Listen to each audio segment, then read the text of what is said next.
നമ്മുടെ ബോഡിയിൽ B P കൂടുമ്പോൾ ആൻറ്റി ഹൈപ്പർടെൻസീവിന് ആയിട്ട് നമ്മൾ ഉപയോഗിക്കുന്ന രണ്ട് മെഡിസിനുകളാണ് ആൻജിയോടെൻസിൻ കൺവേർട്ടിംഗ് എൻസൈം ഇൻഹിബിറ്റർ എന്ന് പറയുന്ന ഒരു മെഡിസിനും, അതായത് ആൻജിയോടെൻസിൻ 2 റിസപ്റ്റർ ബ്ലോക്കേഴ്സ് എന്ന് പറയുന്ന ഒരു മെഡിസിനും നമ്മൾ ബി പി കുറയ്ക്കാൻ വേണ്ടിയിട്ട് എടുക്കുന്ന രണ്ട് മെഡിസിനുകളാണ്. ഇതെന്താണ് നമ്മൾ മനസ്സിലാക്കണം എങ്കിൽ നമ്മൾ റെനിൻ ആൻജിയോടെൻസിൻ ആൽഡോസ്റ്ററോൺ എന്ന് പറയുന്ന ഒരു മെക്കാനിസം നമ്മൾ പഠിച്ചിരിക്കണം, എന്നാലും നമുക്ക് ഇതിൻ്റെ കാര്യങ്ങൾ പിടികിട്ടുള്ളൂ. അപ്പോൾ അതെന്താണെന്ന് വെച്ച് കഴിഞ്ഞാൽ നമ്മുടെ ബോഡിയിൽ സ്ട്രെസ് ഉണ്ടാകുമ്പോൾ അഡ്രിനാലിൻ എന്ന് പറയുന്ന ഹോർമോൺ റിലീസ് ആവും. അഡ്രിനാലിൻ, അതായത് നമുക്ക് എന്തെങ്കിലും ടെൻഷനോ കാര്യങ്ങളോ ഉണ്ടാകുമ്പോൾ അഡ്രിനാലിൻ എന്ന് പറഞ്ഞ ഹോർമോൺ നമ്മുടെ ബ്ലഡിലേക്ക് റിലീസ് ആവും. എല്ലാ സ്ട്രെസ്സിലും അങ്ങനെയാണ്. അപ്പം അഡ്രിനാലിൻ എന്താ ചെയ്യുന്നത്? അഡ്രിനാലിൻ നേരെ നമ്മുടെ കിഡ്നിയിലേക്ക് ചെല്ലും. കിഡ്നിയിലേക്ക് ചെന്നിട്ട് കിഡ്നിയിൽ നിന്ന് നമ്മുടെ റെനിൻ എന്ന ഒരു എൻസൈമിനെ സെക്രീറ്റ് ചെയ്യും. അപ്പം റെനിൻ നമ്മുടെ ബോഡിയിൽ ബ്ലഡിൽ എത്തി. അപ്പം ബ്ലഡിൽ എത്തിയിരിക്കുന്ന ഈ റെനിൻ എന്താ ചെയ്യുന്നത്? നമ്മുടെ ലിവറിൽ ചെന്നിട്ട് ആൻജിയോടെൻസിനോജൻ എന്ന് പറയുന്ന എൻസൈമിനെ പ്രൊഡ്യൂസ് ചെയ്യാനായിട്ട് ലിവറിനെ സ്റ്റിമുലേറ്റ് ചെയ്യും. അപ്പം ലിവറിൽ നിന്ന് ഈ ആൻജിയോടെൻസിനോജൻ എന്ന് പറയുന്ന എൻസൈം സെക്രീറ്റഡ് ആയി പുറത്തേക്ക് വരുമ്പം ഈ റെനിൻ തന്നെ ആൻജിയോടെൻസിനോജൻ എന്ന എൻസൈമിനെ ആൻജിയോടെൻസിൻ 1 ആയിട്ട് കൺവേർട്ട് ചെയ്യും. അപ്പോൾ ആൻജിയോടെൻസിൻ 1 ആയിട്ട് നമ്മുടെ ബോഡിയിൽ കൺവേർട്ടഡ് ആയി വന്നു. ഇനി ഈ ആൻജിയോടെൻസിനോജനെ കൺവേർട്ടായി ആൻജിയോടെൻസിൻ 1 ആയിട്ട് നമ്മുടെ ബോഡി കിടക്കുക. ഇത് നേരെ നമ്മുടെ ലെൻസിലേക്ക് വരും. ലെൻസിൽ ആൻജിയോടെൻസിൻ കൺവേർട്ടിംഗ് എൻസൈം, അതായത് ആൻജിയോടെൻസിനെ കൺവേർട്ട് ചെയ്യുന്ന ഒരു എൻസൈം എന്ന് പറയുന്ന സംഭവം നമ്മുടെ ലെൻസ് പ്രൊഡ്യൂസ് ചെയ്യുന്നുണ്ട്. അതൊരു എൻസൈമാണ്. അപ്പോൾ ലെൻസിലേക്ക് ഈ ബ്ലഡിൽ കൂടി ചെല്ലുമ്പം ബ്ലഡ് അതിനെ ആൻജിയോടെൻസിൻ 2 ആയിട്ട് ഈ ആൻജിയോടെൻസിനോജൻ കൺവേർട്ടിംഗ് എൻസൈം വെച്ച് 2 ആക്കി മാറ്റും. അപ്പം ആൻജിയോടെൻസിൻ 2 ആയി ബോഡിയിൽ. അപ്പം ഈ ആൻജിയോടെൻസിൻ 2 ബോഡിയിലൂടെ സർക്കുലേറ്റ് ചെയ്ത് നമ്മുടെ വീണ്ടും കിഡ്നിയുടെ അഡ്രീനൽ കോർട്ടക്സിൽ ചെന്നിട്ട് അതിനകത്ത് കിടക്കുന്ന ആൽഡോസ്റ്റെറോൺ എന്ന ഹോർമോണിനെ ബോഡിയിലേക്ക് റിലീസ് ചെയ്യും. ബോഡിയിലേക്ക് റിലീസ് ചെയ്യാൻ ബ്ലഡിൽ വെച്ചെന്ന് കിഡ്നിയിലാണ് പ്രവർത്തിക്കുന്നത് അൾഡാസ്റ്റെറോൺ.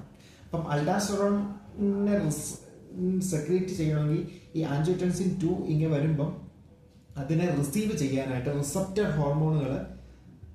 റിസപ്റ്റർ സെല്ലുകൾ നമ്മുടെ ഈ അഡ്രീനൽ ഗ്ലാൻഡിലുണ്ട്.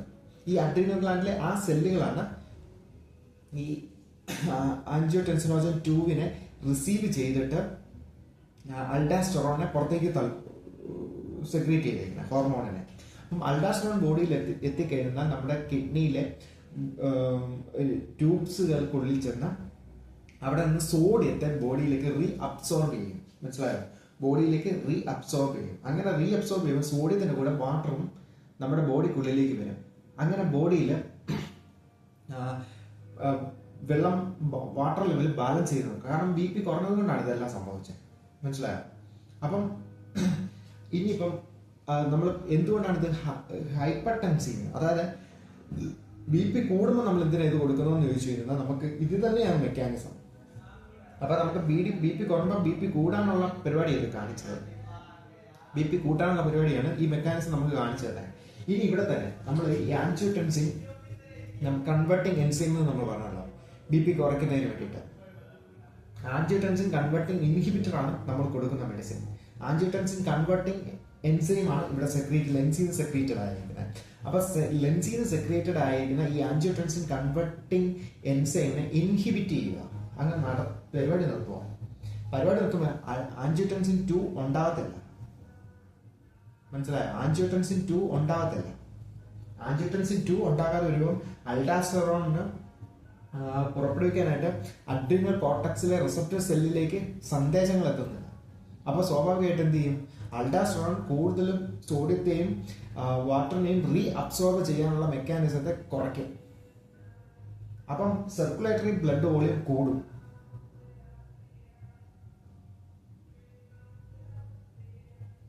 കൂടുകയാണ് ചെയ്യുന്നത്. അത് അൾഡാസ്റ്റെറോൺ സെക്രീറ്റ് ചെയ്യാത്തതുകൊണ്ട് എന്ത് പറ്റും? അത് കുറയും. സാധാരണ കൂട്ടുകയാണ് ചെയ്യുന്നത്. അൾഡാസ്റ്റെറോൺ സെക്രീറ്റ് ആകുന്നില്ല. ആകാത്തപ്പം ഈ സോഡിയത്തെയും വാട്ടറിനെയും അബ്സോർബ് ചെയ്യാനുള്ള പരിപാടി അവിടെ നടക്കത്തില്ല. അപ്പോൾ എന്ത് ചെയ്യും? ഉള്ള യൂറിൻ മുഴുവൻ നമ്മൾ കുടിക്കുന്നതെല്ലാം പുറത്തേക്ക് പോവുക. കാരണം റീ അബ്സോർബ് ചെയ്യുന്ന മെക്കാനിസം ഇവിടെ നടക്കുന്നില്ല. മനസ്സിലായോ? ഇത് തന്നെയാണ് ആൻജിയോടെൻസിൻ 2 റിസപ്റ്റർ ബ്ലോക്കേഴ്സും ചെയ്യുന്നത്. അതെന്താ ചെയ്യുന്നത്? ആൻജിയോടെൻസിൻ 2 ഇവിടെ ഓൾറെഡി സെക്രീറ്റഡ് ആയി, പക്ഷെ അതിനെ റിസീവ് ചെയ്യുന്ന അൾട്ടാസ്റ്ററോൺ ഇരിക്കുന്ന അഡ്രീനൽ കോർട്ടക്സിലെ സെല്ലുകൾ ഈ ആൻജിയോടെൻസിൻ 2-നെ റിസീവ് ചെയ്ത് ഫലം കൊടുക്കുന്നില്ല, പകരം ബ്ലോക്ക് ചെയ്തേക്കുക, അതിനെ റിസീവ് ചെയ്യുന്നില്ല. മനസ്സിലായോ? റിസപ്റ്റർ ബ്ലോക്കേഴ്സ് വെച്ച് നമ്മൾ അടിച്ചു കളഞ്ഞേക്കുക. അപ്പൊ എന്ത് സംഭവിക്കും? അൾട്രാസൗണ്ട് അവിടെയും സെക്രീറ്റഡ് ആവുന്നില്ല ബോഡിയിൽ നിന്ന്. അപ്പൊ എന്ത് ചെയ്യും? സോഡിയവും ഇതും ബോഡിയിലേക്ക് റീ അബ്സോർബ് ചെയ്യുന്നില്ല, പകരം വിട്ടുകൊടുക്കുക, പുറത്തേക്ക് പോവുക. പുറത്തേക്ക് പോകുമ്പോൾ സ്വാഭാവികമായിട്ട് വാട്ടർ ലെവൽ കുറഞ്ഞ് BP താഴും. കാരണം വാട്ടറിനെ ഇന്നും റീ അബ്സോർബ് ചെയ്യുന്നില്ല, എക്സ്ക്രീറ്റ് ചെയ്യുക. അപ്പം സർക്കുലേറ്ററി വോളിയത്തിലെ ബ്ലഡ് വെസൽസിലെ വോളിയം കുറയും, അപ്പൊ സ്വാഭാവികമായിട്ട് BP താഴും. ഇതാണ് ഇതിന്റെ മെക്കാനിസം. പിന്നെ ആൻജിയോടെൻസിൻ 2-ന് വാസോ കൺസ്ട്രക്ഷൻ എന്ന് പറഞ്ഞൊരു പരിപാടിയുണ്ട്. അപ്പൊ ആൻജിയോടെൻസിൻ 2 ഇവിടെ സെക്രീറ്റഡ് ആയിട്ട് കൺവേർട്ട് അരുതില്ലെങ്കിൽ വാസോ കൺസ്ട്രക്ഷൻ നടക്കത്തില്ല, വാസോ ഡയലേഷൻ തന്നെ അവിടെ നടക്കത്തുള്ളൂ. മനസ്സിലായോ?